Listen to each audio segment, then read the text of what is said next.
অথচ মায়ের জন্য কোনো ভালো কাপড় চোপড়ের ব্যবস্থা করে না।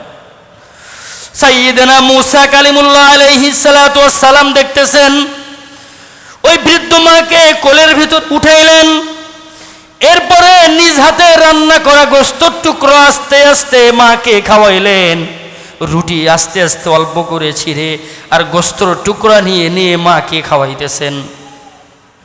এই দৃশ্যটা সাইয়্যিদানা মূসা কালিমুল্লাহ আলাইহিস সালাতু ওয়াস সালাম যখন স্বচক্ষে দেখলেন, তখন তিনি বুঝে ফেললেন কি কারণে কসাইয়ের এত দাম আল্লাহর দরবারে।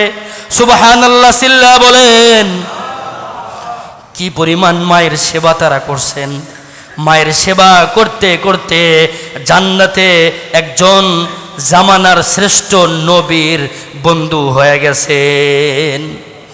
সাইয়্যিদানা মূসা কালিমুল্লাহ আলাইহিস সালাতু ওয়াস সালাম আরো কি দেখলেন? দেখলেন দোলনার ভিতরে ওনার মাকে ঠিকভাবে সঠিকভাবে খাবার খাওয়ানোর পরে মা যেমন ছোট্ট বাচ্চাকে কোলে নিয়া দুধ খাওয়ায়, বিভিন্ন খাবার খাওয়ায়, আবার দোলনাতে রেখে দেয়, ওই কসাই ওই সুন্দর রান্না করা খাবার তাকে খাওয়ানোর পরে আবার তাকে দোলনার উপর রেখে দিলেন। রেখে দেওয়ার পরে ওই মা আল্লাহর দিকে হাত তুলেছেন, হাত তুলে বলতেছেন, আল্লাহ আমার এই সন্তানকে তুমি কবুল করে নিয়েন। সুবহানাল্লাহ বলেন। আমার এই সন্তান আমাকে কিভাবে সেবা করলেন। সাইয়্যিদানা মূসা কালিমুল্লাহ স্বচক্ষে দেখতেছেন ওই ব্যক্তি আল্লাহর কাছে দুহাত তুলে সন্তানের জন্য মন ভরে দোয়া করতেছেন। দুনিয়ার সব মানুষের দোয়াও যদি বিফলে যায়, বাবা মার দোয়া কখনো বিফলে যায় না। কথা বলেন ঠিক কিনা? এবং উনি আরেকটা দোয়া করলেন, এই জামানার শ্রেষ্ঠ পয়গম্বর যেন, শ্রেষ্ঠ পয়গম্বরের সাথে যেন আমার সন্তান জান্নাতের ভিতরে থাকতে পারে। সেই দোয়াও ওই দিন সাইয়্যিদানা মূসা কালিমুল্লাহ নিজের চোখে সেদিন দেখলেন আর নিজের কানে সেদিন শ্রবণ করলেন। এরপরে সাইয়্যিদানা মূসা কালিমুল্লাহর বুঝে আসলো কি জন্য এই কসাইকে রব্বুল আলামিন আমার জান্নাতি বন্ধু হিসেবে বানায়া দিয়েছেন। এজন্য আমি আমার সমাজের এই সমস্ত যুবক ভাইদেরকে বলতে চাই, একজন মা রাত্রিতে কতবার আপনার আমার ঘুমের জন্য কি পরিমাণ কষ্ট করছেন। আমার ঘরেও একজন 9 মাসের ছোট্ট মাসুম বাচ্চা আছে, আমি দেখতে পারতেছি।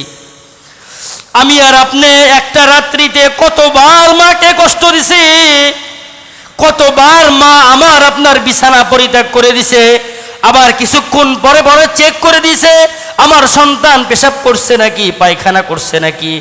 এত শীতের রাত্রি, বড় রাত, এরপরেও যাদের ঘরে ছোট্ট মাসুম বাচ্চা আছে তাদের কিন্তু ঘুম হয় না। কথা বলেন ঠিক কিনা?